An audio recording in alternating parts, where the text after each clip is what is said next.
Karen Young, child adolescent specialist, founder of Hey Sigmund. Welcome to School TV.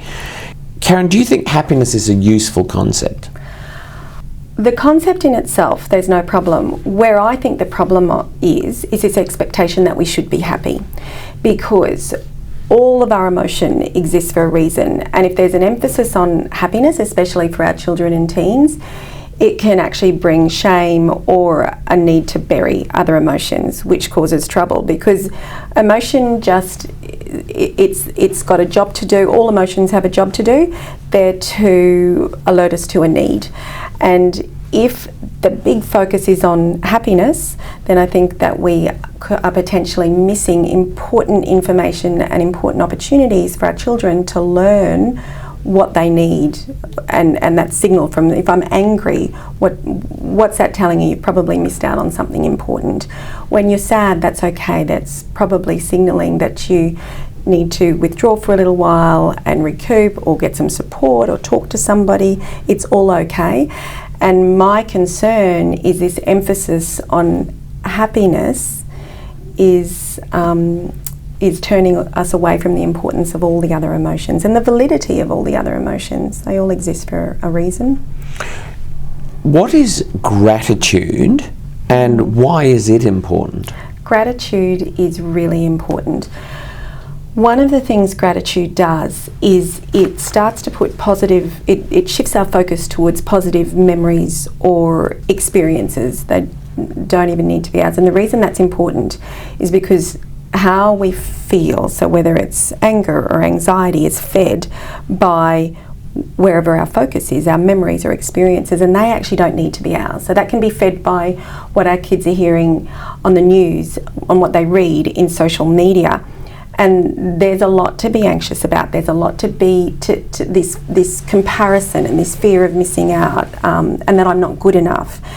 What gratitude does is it actually shifts the focus from what I don't have or how I'm not enough to what I have and being enough. And if we can start to do that, if we can start to shift the focus, or help our kids to shift the focus, they're more likely to feel settled and content, and will start to reduce that anxiety around not being enough, which I think is just plaguing our kids. Can you tell me what factors make some people more happy than others? We actually have to work really hard to be happy, because we're wired to pay more attention to the things that make us unhappy or threatened. That's how we're wired, because we're more likely to step into trouble if we miss a threat than if we're not happy.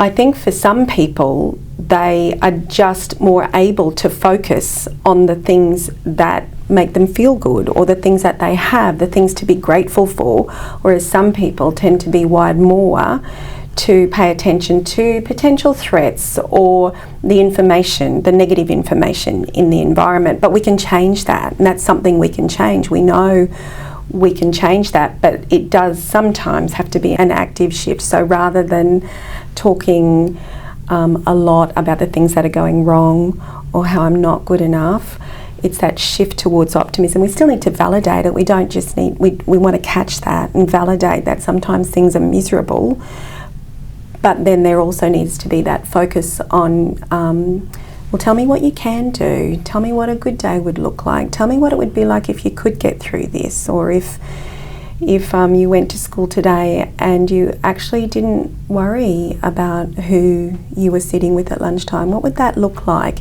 So it's actively shifting that focus. We have thousands of parents watching this right now. What are your top tips for parents who are motivated to improve their children's well-being? My top one to improve children is actually mindfulness. Get them into an early mindfulness practice. The way mindfulness changes the brain is extraordinary, and in terms of happiness, it actually starts to teach children that they can sit with things that don't necessarily feel great, and be okay. So it puts space between that thought and that response, and they just need a little bit of space before they can, a nanosecond before they can make a different choice. It starts to teach children that they can be with thoughts or be with experiences and do something different. They don't have to buy into it. And I think that's something that we could, even adults can have trouble with that. So my big one is mindfulness, and gratitude's a big one, shifting the focus, and I think we're going to hear more and more about what that does. And movement, exercise, what that does for well-being and mental health is enormous as well. Karen Young, on behalf of School TV, thank you for your time. Thank you for having me.